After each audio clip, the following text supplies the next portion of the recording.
ஒரு ஊரில் ஒரு காட்டில் முரளி என்ற ஒரு முயல் வாழ்ந்து வந்துச்சான். அதுக்கு அப்பா அம்மா சொந்தம்னு யாருமே இல்லையா. மற்ற முயல்கள்லாம் ஃபேமிலியோடு வாழறத பார்த்து ரொம்பவே கஷ்டப்பட்டு தனிமையில் உட்காந்து அழுதுச்சான்.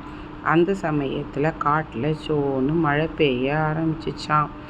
முரளியோ மழை பொந்திலே உட்காந்துட்டு இருக்கும்போது ஒரு 3 முயல் ரொம்பவே மழையில் நனைஞ்சு குட்டி முயல்கள் ரொம்ப சோகமாக வந்து அங்கே நின்றாங்களாம். பயந்த சுபாவத்தோடு வந்து நின்றாங்களாம். உடனே முரளி, நீங்கள் யார் அப்படின்னு சொல்லி கேட்டானாம். உடனே அதுங்க எங்கள் அம்மா இல்லைன்னு சொல்லி அழுதுச்சான். உடனே முரளி கூடு கட்டி தன்னுடைய பிள்ளைகளாக அதுங்களை வளர்க்க ஆரம்பிச்சிட்டானாம். ரொம்பவே பத்திரமா ஜாலியாக பார்த்துக்கிட்டானாம். குடும்பன்றது ரத்த சொந்தத்தால் மட்டும் வரதில்லைங்க. உண்மையான அன்பு இருந்தால் அதிலிருந்து ஒரு நல்ல குடும்பத்தை உருவாக்கலாம்.